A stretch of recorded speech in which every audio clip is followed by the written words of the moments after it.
Did you know that the actions you take now will determine how big your tomato harvest will be this year? In this video, I show you how you double your tomato harvest with a string and some wire, no joke, and what you should definitely keep in mind when planting tomatoes. However, your tomato seedlings are not yet used to the wild outdoors, so you should harden them off first. To do that, you just take your seedlings outdoors for a couple hours each day over the course of a week to get them used to the sun and the wind. It is incredibly important that you plant your tomatoes at least 17 inches apart. But why is that so crucial? This is because tomatoes have a very dreaded disease. Have you ever heard of tomato blight? This disease turns the leaves of your plants brown and literally causes your fruits to rot. So it is your job to keep your plants as healthy as possible for as long as possible. And the most important factor is that water and condensation dries off on your plants as quickly as possible. So there should be enough space between your plants for air to circulate. But of course, fertilizing your plants the right way is also very crucial for your harvest in the end of the day. So what is the right way to fertilize tomatoes?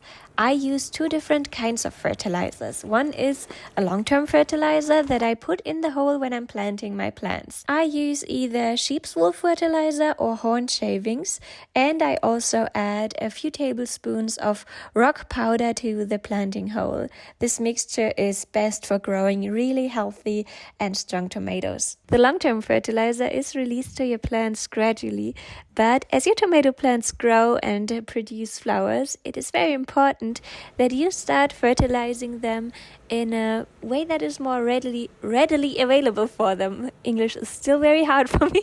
I love molasses for this. This is a super effective organic fertilizer that is a byproduct of sugar production. And you can not only fertilize your tomatoes with it, but also your cucumbers, peppers, and almost all the other plants in your garden. But there is another trick that most hobby gardeners don't know, which I only learned when I worked in professional vegetable gardening. You probably know that it's best to grow most tomato plants as a single stem, which you achieve by removing all the side shoots that come up between the stem and the leaves.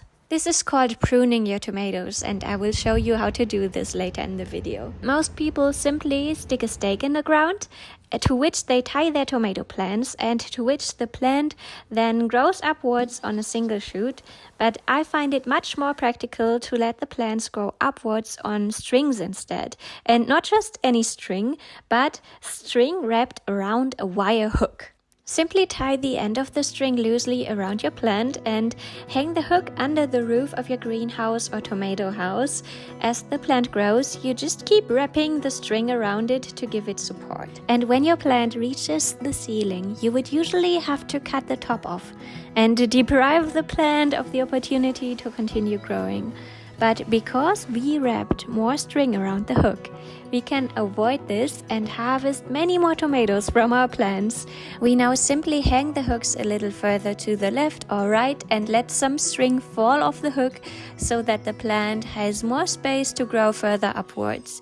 You can do this again and again with all the tomato plants you have as soon as they hit the ceiling again. And this way you can double your harvest in your greenhouse with just some string and some wire. I'll demonstrate to you what to do with the hooks in the summer once my tomato plants are big enough. So feel free to subscribe to my channel so you don't miss out, and let me be your tomato friend this year. But back to planting tomatoes. You always place your plant in the planting hole up to the lowest leaves, i.e.